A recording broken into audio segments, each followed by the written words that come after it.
Mga kababayan, mga katambay, si Kamanong po nagbabalik po muli para po magkomento po sa inyo dito po sa Tambayan Makabayan. Samahan niyo po inyong lingkod. Magandang umaga po, tanghali, hapon, gabi. Madaling araw po sa ating lahat saan man sulok ng ating bansa o mundo tayo naroon. Naway maingatan po tayong lahat mga kababayan. Ito po, komentuhan po natin mga tambay. Talagang ito po, binabanata na po nila ngayon. Binabanata na po ang Pangulong Marcos, mga tambay. Ito po hindi kaya scripted ito, mga kabayan. At binabanatan din po nila ang Senado. Ito pong sumusuporta po. Sumusuporta po yata ito sa mga makakaliwa Dahil napakarami po nagpapatotoo, mga tambay, na sumusuporta po itong Makabayang Black na ito. Ito po, binabanatan po nila ang Senado at binabanatan din po ang tinatawag ni dating Pangulong Duterte na weak leader daw po, mga kababayan. Mahina. Ito pa, pakinggan po natin itong Castro at isa pang Castro. Isang Castro ng Makabayang Black at siyempre po yung paliwanag ng palasyo na isang Castro sa Malacanang, mga tambay. Pakinggan po muna natin to isang Castro na malapit na pong mawala dahil natalo po ito sa pagiging senador. Pakinggan po natin si Franz Castro. Impeachment Court. Nananawagan ako sa bulwagang ito na igiit sa Senado na tuparin ang kanilang tungkuling itinadhana ng saligang batas. Nananawagan ako sa sambayan ng Pilipino na manatiling mapagmatsyag at patuloy na igiit ang pananagutan mula sa mga nasa kapangyarihan. Magsasagawa ng mga pagkilos ang grupo ng kongresista kasama ang iba pang endorser at complainant sa impeachment case para hikayatin ng Senadong ipagpatuloy ang impeachment proceeding. Samantala, hindi na pinatulan ni Senate President Francis Escudero. Mahirap na pong patulan talaga yan. At nananawagan din po kami. Kami po, si Kamanong po ay nananawagan din po sa korte. Sa lahat po ng korte at Korte Suprema na ipakulong nyo na po yan. Ipakulong nyo na po yan. Nananawagan po kami sa Korte Suprema, sa Court of Appeal. Ipakulong nyo na po si Franz Castro dahil may kaso po yan ng child abuse. Nananawagan po kami sa buong sambayan ng Pilipino at sa buong korte, kahit sa kauna-unahan po sa Korte Suprema. Ilatag nyo na po ang pinali o final decision para po maipakulong na po yan dahil nagkasala po yan sa batas. Hindi po ba? Yan po ang panawagan ni Kamanong dyan, mga tambay. Hindi po impeachment. Panawagan natin, ipakulong na po yan. Isa po yatang salot yan ng ating lipunan, mga tambay. Ito naman po ang sagot ng Malacanang, mga tambay. Sagot naman ng Malacanang ang pagkwestiyon ng ilang kongresista sa pagiging malamig ni Pangulong Marcos Jr. sa impeachment ng Vice Presidente. Ang detalye ng balita mula sa Malacanang, hatid ni Radyo Patrol, Christian Yosores. Christian. Tony, nanawagan ang Malacanang sa ilang kongresista na itigil ang pagkakabit ng intriga sa pagiging malamig ni Pangulong Ferdinand Marcos Jr. sa nakatakdang impeachment trial ni Vice President Sara Duterte. Sa press briefing muling giniit ni Palace Press Officer at Communications Undersecretary Claire Castro na hindi naman tutol ang Pangulo sa proseso ng impeachment. Hindi lang ay nagugustuhin ng Presidente na lumabag sa batas para diktahan at magkumpas sa Kongreso para kumilos ng naaayon lamang sa kanyang desisyon o interes. Binigyang diin ni Castro na may hiwalay na kapangyarihan ang palasyo mula sa Senado at Kamara at hindi maikialam kailanman ng Pangulo sa proseso ng Kongreso lang na dapat na sa proseso ng Kamara lang dapat ang tumatalakay. Tugon ito ng Malacanang sa pahayag ni Kabataan Party List Congressman Raul Manuel na nagsabing posibleng may pinagtatakpang isyo ang Pangulo kaya tutul siya sa proseso ng impeachment sa kabila ng suporta ng ilan at kahandaan ni mismong VP Sara na humarap sa paglilitis. Magbigay siya ng respeto sa Pangulo by not making and creating such kind of intrigues. Intriga po. Intriga po. Iwasan po yan. Considering na siya isang mambabatas. At yan ang mga balitang kumpirmado, sigurado. Bakit kaya hindi mala sinabihan ng fake news? Bakit kaya? Hindi kaya niya kakampiyon? Kakampi yata niya yun ni Yusek Castro, ang Makabayang Black. Hindi kaya. Kaya iwasan lang daw po, iwasan. Hindi man lang, pagdating po sa mga Duterte, fake news.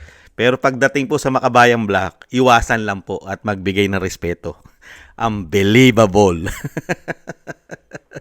Di po ba ang Pangulong Marcos, mga tambay?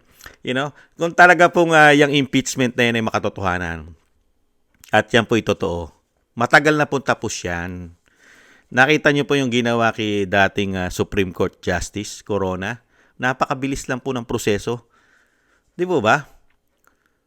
At yung ginawa po nila kay Erap, di ba? Nagwelga pa nga di ba? People power pa nga daw po, di po ba? Ngayon, paano po magpi-people power? O paano po sila kakatigan ng taong bayan? Ang kumakatig lang po sa kanila, yung mga grupo ng makakaliwa. Yung lagi po nasa karsada, na bilang mo. Sige nga. At yung diskarte ng pangulo, wala po 'yan. Hindi po magugustuhan ng majority ng Pilipino, lalo yung nag-iisip. Yung diskarte po at style ng pangulo, mahina. Komento ko po mga tamay, mahina. Mahina ang pangulo, lalo sa mga desisyon, diskarte. At yung ikagaganda ng bayan, ikabubuti ng Pilipinas, mahina po siya. Magaling lang po ang Pangulo natin di umano sa mga diskarte na pagpapabagsak. Yan, dyan mo po yata sila maasahan, lalo po sa paglabag sa proseso ng batas. Yan, maasahan mo po ang Pangulo dyan. Dahil napakarami po nilang nilabag yata na batas, lalo sa pagkidnap daw po dito sa ating dating Pangulong Duterte. Di po ba? Nagkakabulol-bulol nga sila dyan, di ba? At dito sa impeachment, talagang mahina.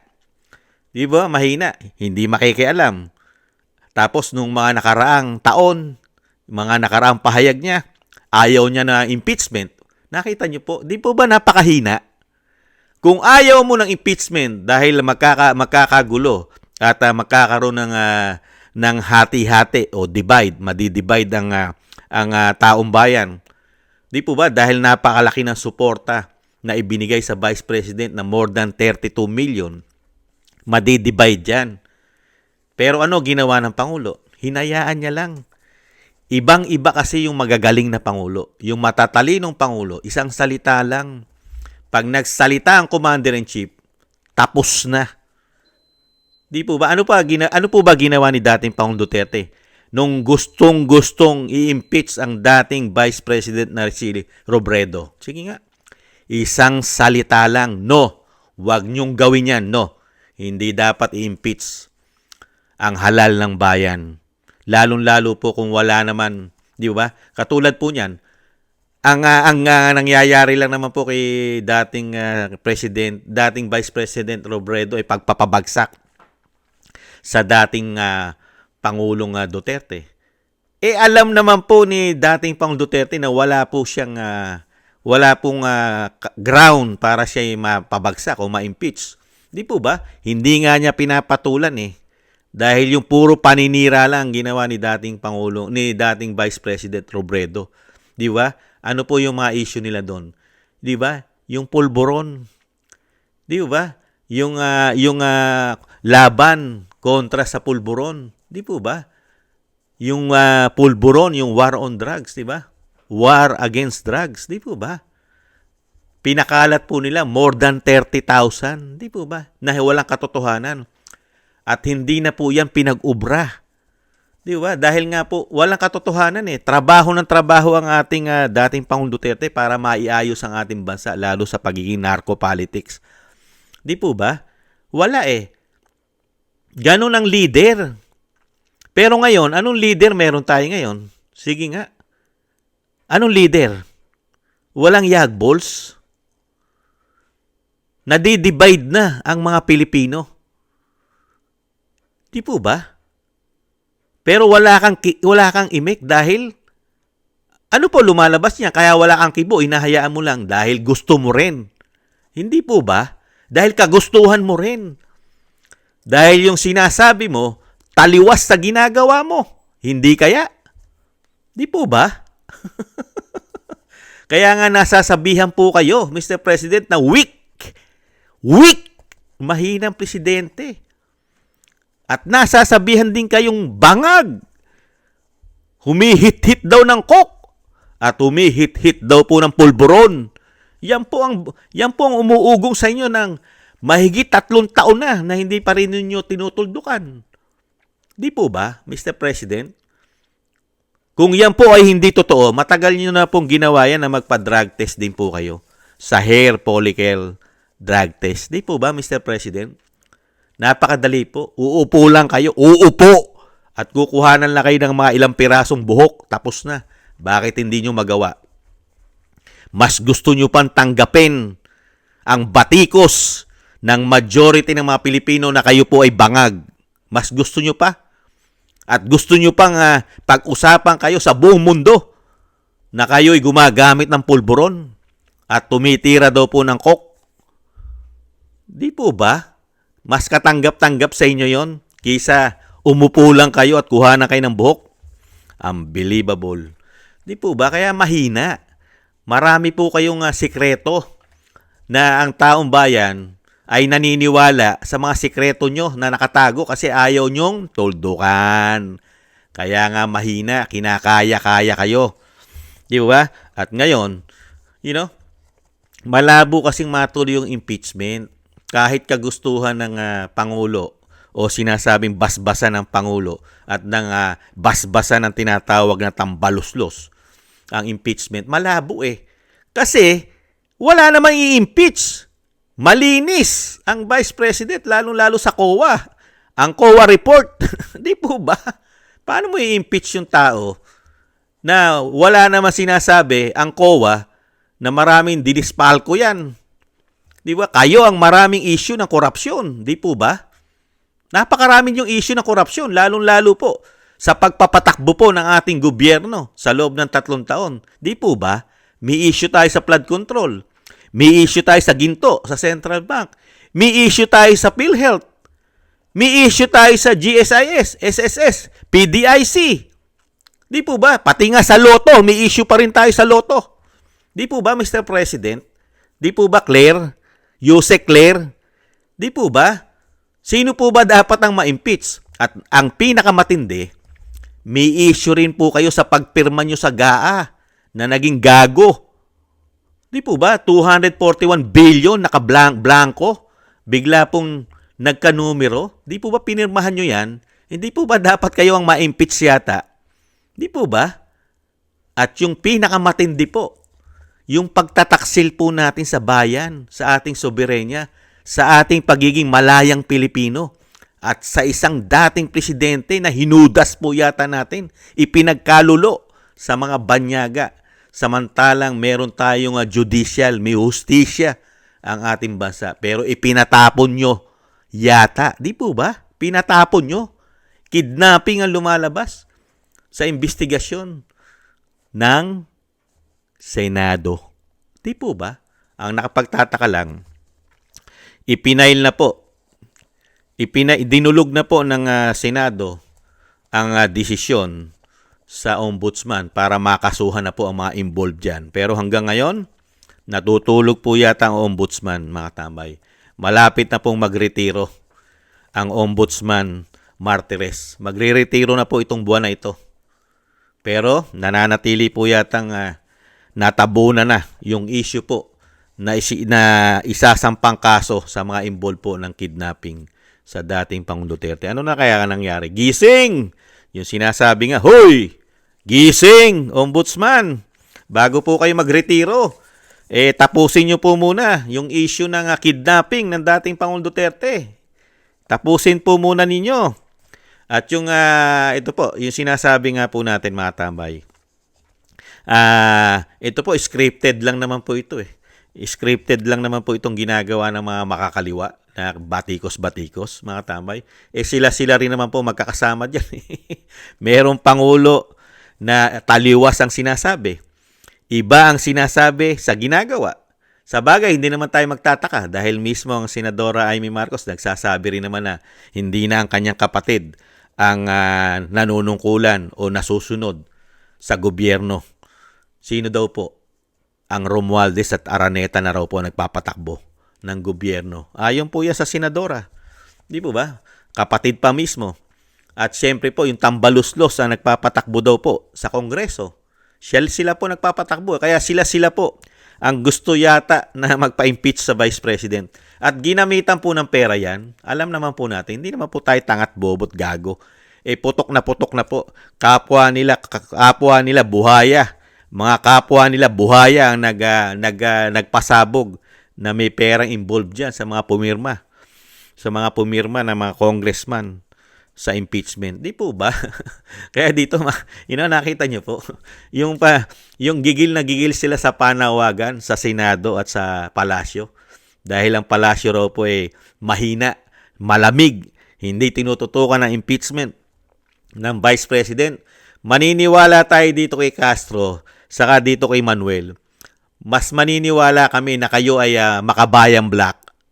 Kung ang tututukan nyo, yung issue ng korupsyon ng 3 taon, Ginto, PhilHealth, yung flood control, di ba? SSS, PDIC, at marami pang iba. GSIS kasama, pati issue sa loto, sama nyo na. Di po ba? At lalong-lalo yung 2025 national budget. Nasaan na Manuel? Nasaan na Castro? Nasaan na? Bakit sa Vice President lang kayo tumututok na mismong COA ang nagsasabi na ayos ang paghawak ng pondo ng Vice President? Ayos. Tama. Kaya kayo, tatamaan kayo Baka kayo tamaan ng kulug at tidlat. Mga numero 1 kayo, mga sinungaling. Nahandyan kayo, nakala nyo kay gagaling nyo mag-imbestiga ng korupsyon. Isang damukal na korupsyon ng 3 taon, wala kayo nakita. Sa bagay, kauna-unahan yata nga korap. Di kaya ang inyong mga opisina. Dahil napakatagal na pong panahon itong grupo na ito sa Kongreso at hindi po natin alam ang mga proyekto nito. Gaano na karaming pera ang hinawakan ito. Itong grupo na itong mga kakaliwa na makabayang black na sinasabi. Isang damukal na po ang pondo na binigay po natin dyan. Ano kaya mga programa niyan? Yan ang dapat imbestigahan Sa totoo lang, dapat po imbestigahan niya mga party list. Lalo-lalo po yung pera na binibigay po natin dyan. Saan napupunta? Napupunta kaya pambili ng bala? Ibinibili kaya ng bala? O dinadala kaya sa bundok ang pera ni Juan de la Cruz? Nagtatanong lang. At syempre po mga tambay, nakita niyo po, nagsasalita na ngayon mga tambay. Iba ang batikos ni Claire Castro sa grupo ng Makabayang Black. Iba ang batikos ni Yusek Claire Castro sa mga Duterte. Nakita niyo yung comparison? Di ba? At syempre po, nananawagan din po tayo mga tambay. Nananawagan po si Kamanong na ipakulong na po. Kailan po kaya makukulong? Natapos na po ang termino bilang congressman o representative ito si Franz Castro na sinasabi ni Vice President na pinsang buo daw ng Yusek Castro. Mga tambay, kailan po kaya ito ipakukulong ng Korte? Korte Suprema, Court of Appeal. Ang Court of Appeal natin, ang Korte Suprema, kamusta na po? Masyado na po yatang napakatagal ang desisyon po natin dito sa convicted na po ito ng child abuse. May pataw na po ito. Ano na po? Kailan po ba ito dadamputin at ikukulong? Kailan po ba ito dadamputin ni General Torre? Ito po, convicted na ito Hindi pa nakukulong. Samantalang, yung mga tao na tinutugis, lalong-lalo pagka supporters o kaalyado ng mga Duterte, wala pang conviction, nakakulong na. Di ba kayo nagtataka? Wala pang conviction, wala pang hatol ang korte, pero nakakulong na. Samantalang ito si Franz Castro, nahatulan na ng conviction, may conviction na, convicted na, malayang-malaya pa at nakapagbabatikos pa. Hindi po ba napakagaling ng batas natin? Hindi po ba? Unbelievable. Isang convicted, malaya. Yung iba, wala pang desisyon ng korte na ikaw ay convicted na. Nakakulong ka na. Walang piyansa. Hindi ka makapagpiyansa para temporary man lang makalaya ka. Samantala yung convicted, malayang-malaya. Unbelievable. Nakakati ng ulo ang ating bansa. Mga tambay, merong pinapaboran at may pinoproteksyonan at meron yatang kinikilingan. Hindi kaya mga tambay? Yan po mga tambay ang ating komento dito sa mga Castro at ang Castro sa Malacanang, ang Castro sa mga kaliwa. Kaya ang tanong po ni Kamanong, mga katambay, ang tanong ko po, talaga po ba magpinsan ito? At talagang hindi po nagbabatikusan at hindi po talaga pinagsasabihan. Wala tayong narinig man lang na fake news kayo, Makabayan Black. Mga salot kayo, Makabayan Black. Fake news kayo. Ang sinasabi, maghinay-hinay lang. Ibang klase. Nakapagtataka, no? Nagtataka lang si Kamanong. Mga tambay. Ang Yuse kaya, ay totoo kaya sinasabi ni Ka Eric? Mga tambay. Totoo kaya sinasabi ni Ka Eric na ito malapit na malapit ang kalooban sa CPP and PNDF? Totoo kaya yon?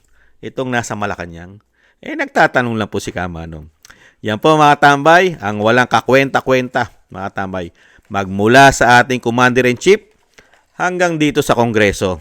Ang nagpapatakbo naman talaga kasi daw ng bansa ayon kay Senadora Amy, ayang Romualdez at Araneta. Kaya po, wala tayong magagawa. Nagkaroon daw tayo ng presidente na weak weak. Sunod-sunuran, mahina. Maraming salamat po mga tambay sa gusto po ng ating Tambayang Makabayan sa YouTube at TikTok. At ganoon din po sa ating mga taga-subaybay. Maraming salamat po. At sa ating po mga subscribers. Thank you po mga kababayan. Shoutout po sa inyo lahat. Maraming salamat po. At syempre po sa ating po mga biyaya na natatanggap po. Shoutout po mga kababayan. Thank you po sa inyo. Kingston 123 ng Hong Kong. Eric Hershio ng Canada. Jake Yahut 4531 ng Maisog, California, USA. Gina Ray Solid DDS ng Berlin, Germany. Julieta Celona ng Sydney, Australia. Baby Roman, Ate Isa ng Cagayan Valley. Jem Aris ng United Arab Emirates. Jobilin Watanabe ng Japan. Ako si Phil Am. Annie Joe. Teodorico Erguisa Jr., si Arfel Villacorta, Wills, Bubbles 5697 at si Rosalina Team 888. Maraming salamat po sa mga biyaya po na inyo pong pinagkakalob. Thank you po mga kabayan. Ingat po kayo, maingatan nawa. At syempre po yung dasal at panalangin po natin mga tambay, wag po natin kalimutan na isama po natin sa dasal at panalangin na makalaya na po sa lalong mabilis ang dating Pangulong Duterte at maingatan po ang kanila pong buong sambahayan, lalong-lalo po sa mga nagpapabagsak po dito. At thank you rin po sa mga nagko-comment, like, share, and subscribe. Thank you po. At sa muli po mga tambay, paalam po muna. Ingat po tayo. Bye-bye!